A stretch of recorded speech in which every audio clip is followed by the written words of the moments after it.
C'est encore moi, Kenzo Mukendi, membre Sam de l'UDPS, pour une deuxième vidéo, une deuxième émission. Voilà, donc j'ai déjà lancé la première émission, voilà, au cours de laquelle j'ai parlé de problèmes qui rongent l'UDPS.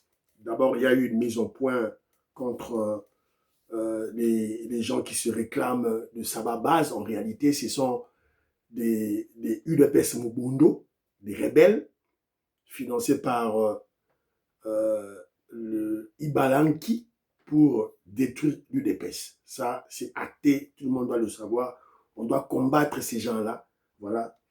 Et puis, on vous a rappelé, la fédération de Belux va célébrer le 44e anniversaire de l'UDPS avec le président Robert Vangou, le président Cyril, maman Inej Matos de Jorine, donc ils sont très nombreux, voilà, maman Parnas Malangou, donc ils seront là, voilà, alors on vous invite, Binounion Stuboya, Bukende, na manifestation, voilà, s'il vous plaît. Maman Lorena Nolt, Bukende, maman Alice Nsona, Pesiombo Tessigozali, voilà, donc tout le monde, Bozalawana, voilà. Au cours de la deuxième émission, Nabiso, et puis on a parlé de la MONUSCO.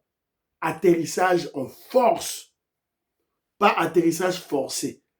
Atterrissage en force de la MONUSCO, la Goma.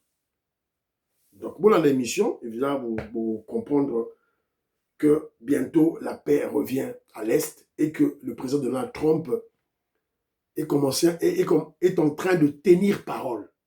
C'est-à-dire qu'il tient parole. On a signé l'accord avec les Américains, minerais contre sécurité, c'est bien. Il fallait maintenant que les deux pays mettent en place deux équipes pour suivre ou réaliser, matérialiser ce qui a été décidé, ce qui fut fait.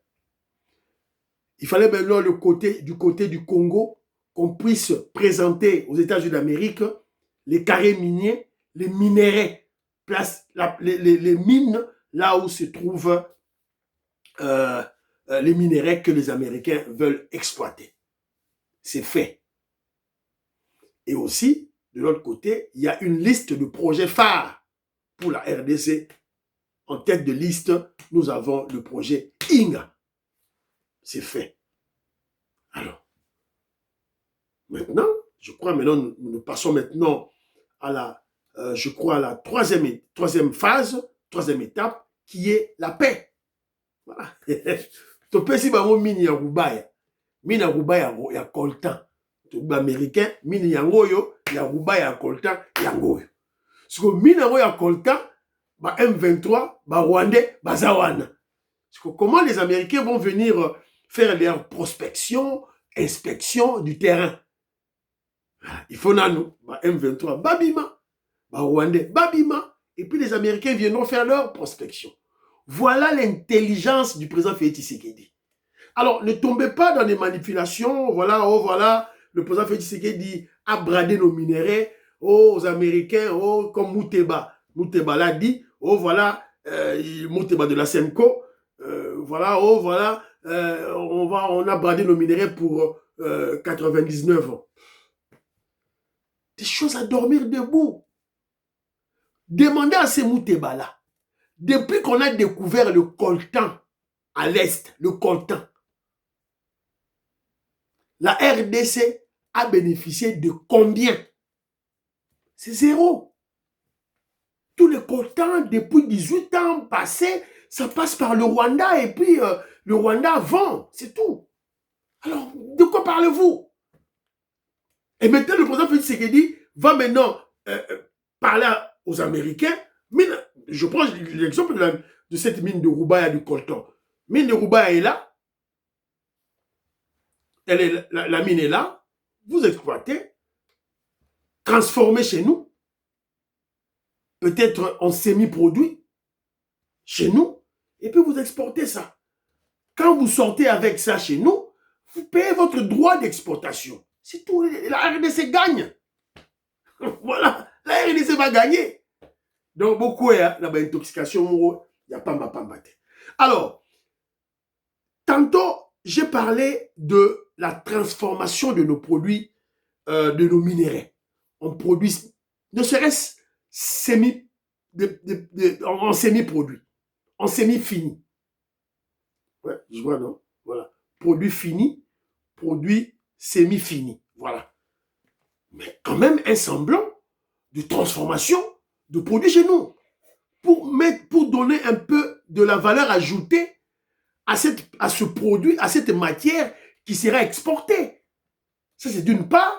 D'autre part, créer des emplois à travers nos mines, à travers nos minéraux, qu'on crée de l'emploi. Là, il y aura un développement chez nous. Voilà les idées du président Félix Tshisekedi. Alors, et tout ça, et tout cela transformé exige quoi? Exige l'énergie, le courant, l'énergie.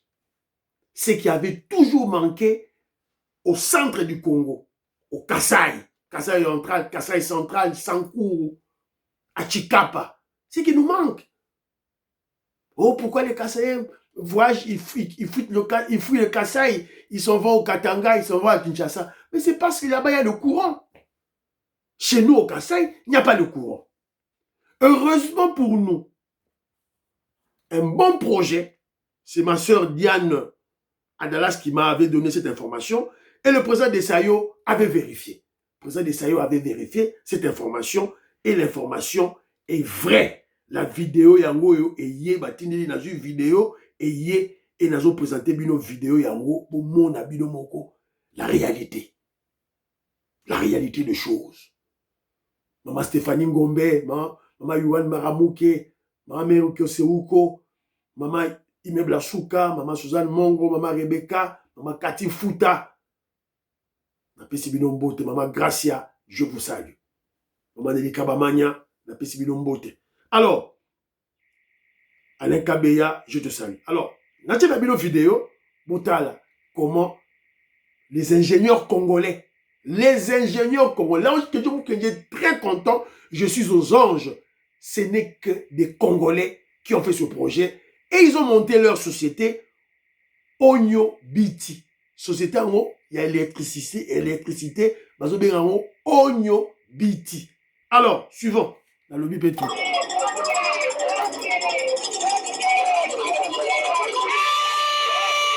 Dans le souci de provoquer l'industrialisation du continent d'Afrique en général et de la République démocratique du Congo en particulier, Onyobeti, une société congolaise d'électricité, promet la distribution au mois de mars prochain d'un courant électrique contenant la puissance allant jusqu'à 610 MW déjà produit dans les territoires de l'Opatapata. Nous sommes au Kasaï oriental. Mardi 10 février 2026. La société Onyobeti, chapeautée par l'ingénieur Brian Tibanda, a réceptionné à l'aéroport international de Bipemba un lot très important de matériel destiné à la protection, contrôle et à la distribution de cette puissance électrique produite depuis le mois de décembre 2024.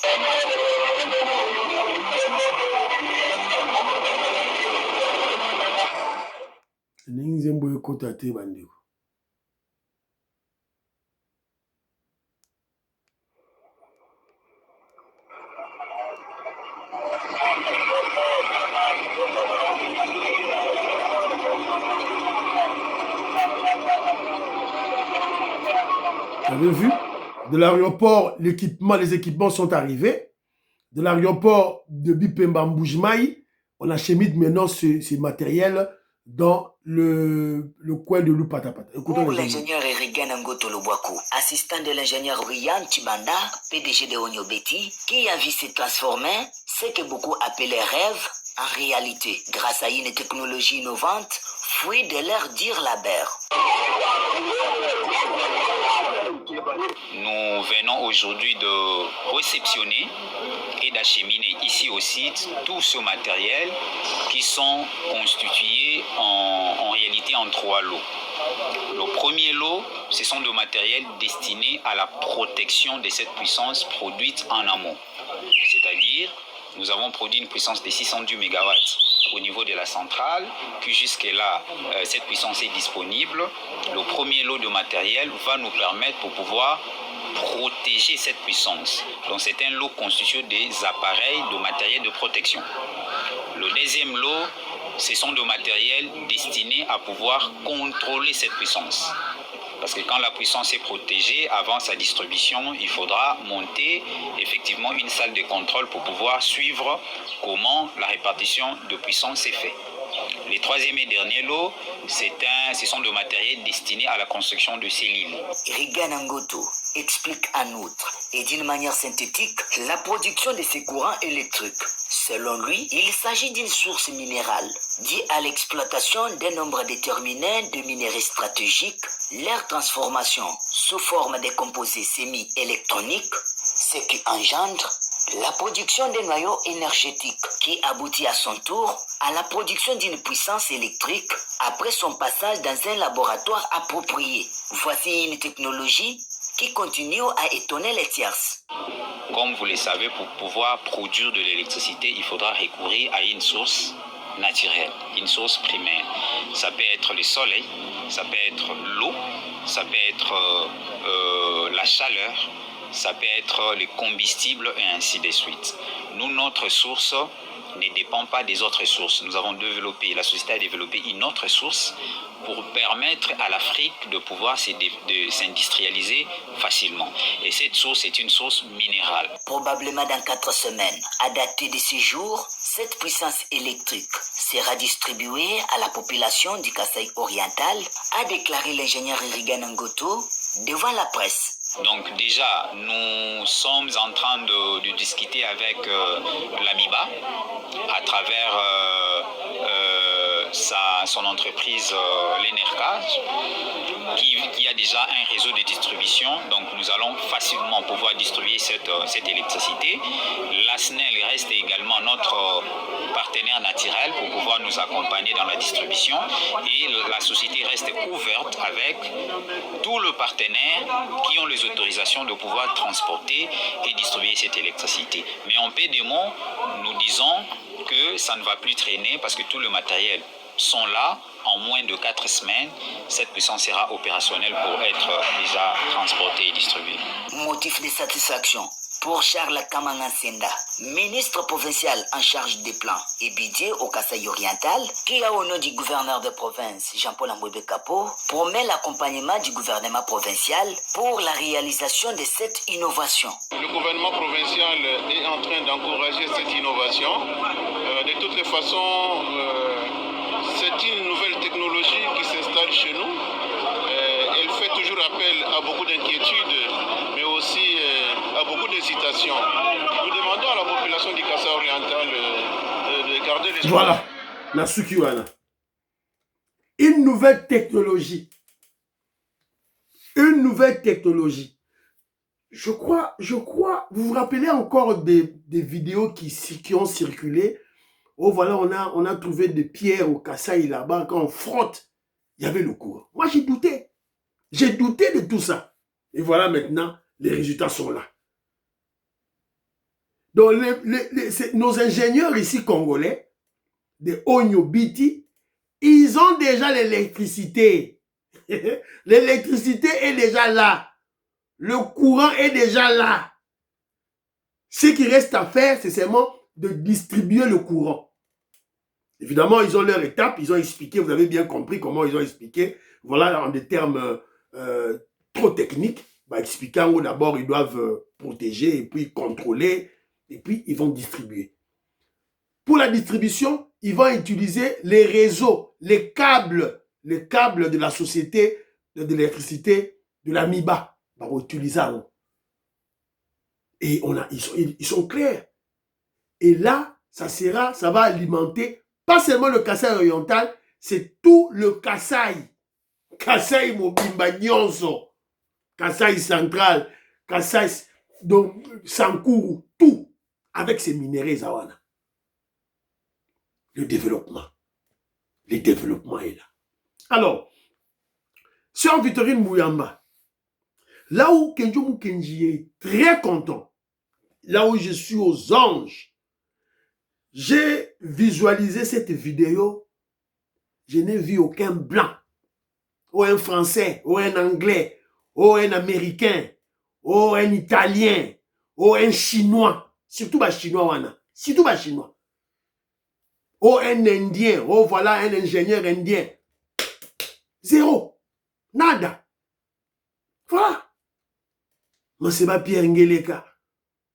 Mon vieux Pierre Le Canne, Maestro qui s'est fouli, mon vieux Boniface Tchani. Donc vous voyez que lorsque nous interpellons notre gouvernement d'utiliser l'intelligence congolaise, les Congolais sont intelligents. Pourquoi pas les utiliser? Alors je me rappelle dans mes émissions antérieures, je me suis demandé chaque fois, mais comment nos ingénieurs de IBTP, ISTA, de l'UNIKIN, de la faculté de Polytechnique, mais comment ils ne font pas des petits barrages électriques? Il y a beaucoup de cours d'eau là-bas, à Kinshasa, au Congo. Il y a beaucoup de cours d'eau. Pourquoi ils ne peuvent pas faire un cours d'eau Mokoboye, un ruisseau là, voilà, et ça, il peut barrage Moramouké de fortune. Voilà, ça va motiver comment je dirais, ça va motiver nos autorités à les financer, à mettre de l'argent. Et pourquoi pas créer des entreprises, des PME. Alors vous avez vu, les deux ingénieurs au Balobiwana, il y a Onyo Biti. Ils ont tenté, ils ont mis, comment je dirais, à la portée, ils ont mis leur expertise au service de la nation. Ils ont produit l'électricité. Maintenant, ils sont dans l'étape de la distribution, du transport de l'électricité, la distribution. Évidemment, c'est une nouvelle technologie. Il y aura des hauts et des bas. Il y aura des difficultés. Mais à la fin du compte, ils vont réussir. On doit les applaudir. On doit les soutenir. Voilà. Donc, Maman Julie Toulouka, le gouvernement congolais, président Félix Tshisekedi, UDPS, il faut te soutenir. Il faut soutenir l'ingénieur Oyo. Il y a Oyo Biti. Voilà. Donc, Kenjo Mukenji et aux anges. Rappelez-vous, je vous avais dit tantôt, il n'y a pas longtemps ici, là. Je vous avais dit. Oh, je suis économiste. Moi, je suis économiste. Je suis économiste. Là, je fais allusion à Noël Tchani, à Pasteur Godem. Mais un économiste qui ne sait même pas créer une petite moyenne entreprise. Une PME. Bon, ça là, t'es PME à ta moroté. Mais en quoi vous êtes économiste? Seulement en parlant des chiffres. Non. Un économiste doit avoir la capacité de créer une entreprise, de gérer une entreprise et de faire prospérer une entreprise. Ou créer PME à Moukié, une petite entreprise, au commissaire, une moyenne entreprise et une grande entreprise. Là, on va vous acclamer. Voilà l'économiste. Et c'est Godem Poy, Yazangi Mbongo Yarosala PME. Non, il a préféré faire une église pour abrutir le Congolais, pour manipuler le Congolais, intoxiquer le Congolais et le soutirer de l'argent. C'est ça. Voilà, c'est ce qu'est le genre d'économiste. Voilà les ingénieurs, ingénieurs au bassin, Oya, Onyo Biti, Bikash, Bobeta Maboko, Dial Mutombo, Bobeta Maboko. Voilà. Et monsieur Sili, vous partagez l'émission. Bah, à la prochaine.